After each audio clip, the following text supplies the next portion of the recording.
রাজনীতিবিদ কারা? ওরাও তো বাংলাদেশি, ঠিক না? যে কে আগে করবে ডিসিশনটা আমাদেরকে সমষ্টিগতভাবে করতে হবে। আমি কিন্তু আপনাকে বলে নিয়েছিলাম যে আমরা কিন্তু আমাদের দেশের স্বাধীনতার পরে যে এই গণ অভ্যুত্থানটা দেখেছি, এর আগেও কিন্তু আমরা এই অভ্যুত্থান দেখেছি।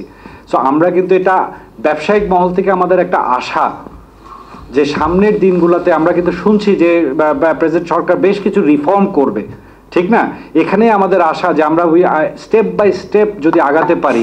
যে আপনাকে একটা কথা বলি, কিছু মুষ্টিমেয় ব্যবসায়ীকে দিয়ে আপনি যদি পুরা ব্যবসায়ী কমিউনিটিকে আপনারা দাগ করেন, এটা কিন্তু মোটেও সমীচীন হবে না, ঠিক না? তো এখানে আমাদের ব্যবসায়ী আছে লক্ষের উপরে, 10 লক্ষের উপরে ব্যবসায়ী আছে। হাতে গোনা কয়েকটা ব্যবসায়ীর জন্য পুরো ব্যবসায়ী দাগ হয়ে যাবে, এটা কিন্তু ঠিক না। সব ব্যবসায়ী কিন্তু ঢোকে না। তো দেশের আইন কে করে? দেশের আইন তো ব্যবসায়ীরা করে না, দেশের আইন করে হলো রাজনীতিবিদরা। আমাদের জনগণের ইলেক্টেড প্রতিনিধিরা পার্লামেন্টে গিয়ে আইন করে।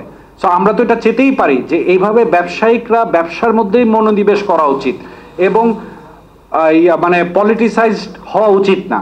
কিন্তু কালকে যদি কেউ, এখানে ওয়ার্ল্ডের অনেক জায়গায় আমরা দেখি যে ব্যবসায়ীরা রাজনীতিতে চলে আসে, আমাদের ডোনাল্ড ট্রাম্পও চলে আসছেন, ঠিক আছে? কিন্তু তাই বলে তো ওদের ওখানে যখন একটা পলিটিক্যাল ইনস্টেবিলিটি হয়, আমার কথাটা বুঝবেন না, আমি কিন্তু বলিনি যে ব্যবসায়ীরা বা পলিটিক্স করতে পারবে না। আমার কথা ছিল পলিটিক্স আলাদা থাকুক, ইকোনমিক অ্যাক্টিভিটি অর্থনীতি আলাদা থাকুক, ঠিক না? এটা যখনই কিন্তু লেগে যায় তখনই কিন্তু একটা আনসার্টেনিটি এবং কনফ্লিক্ট তৈরি হয়। আমার নাম খালেদ চৌধুরী, আমি ন্যাশনাল টাইমসে কাজ করি। একজন ভাই পরে যে এই গণ অভ্যুত্থানটা দেখেছি, এর আগেও কিন্তু আমরা এই অভ্যুত্থান দেখেছি। সো আমরা কিন্তু এটা ব্যবসায়িক মহল থেকে আমাদের একটা আশা যে সামনের দিনগুলোতে আমরা কিন্তু শুনছি যে প্রেসিডেন্ট সরকার বেশ কিছু রিফর্ম করবে, ঠিক না? এখানে আমাদের আশা যে আমরা স্টেপ বাই স্টেপ যদি আগাতে পারি।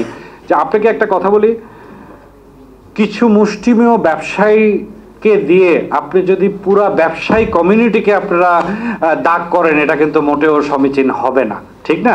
তো এখানে আমাদের ব্যবসায়ী আছে লক্ষের উপরে, 10 লক্ষের উপরে ব্যবসায়ী আছে।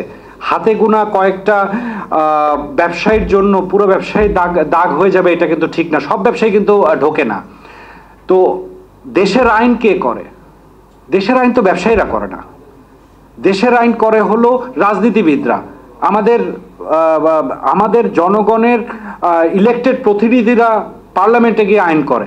সো আমরা তো এটা চেতেই পারি যে এইভাবে ব্যবসায়িকরা ব্যবসার মধ্যেই মনোনিবেশ করা উচিত এবং মানে পলিটিসাইজড হওয়া উচিত না।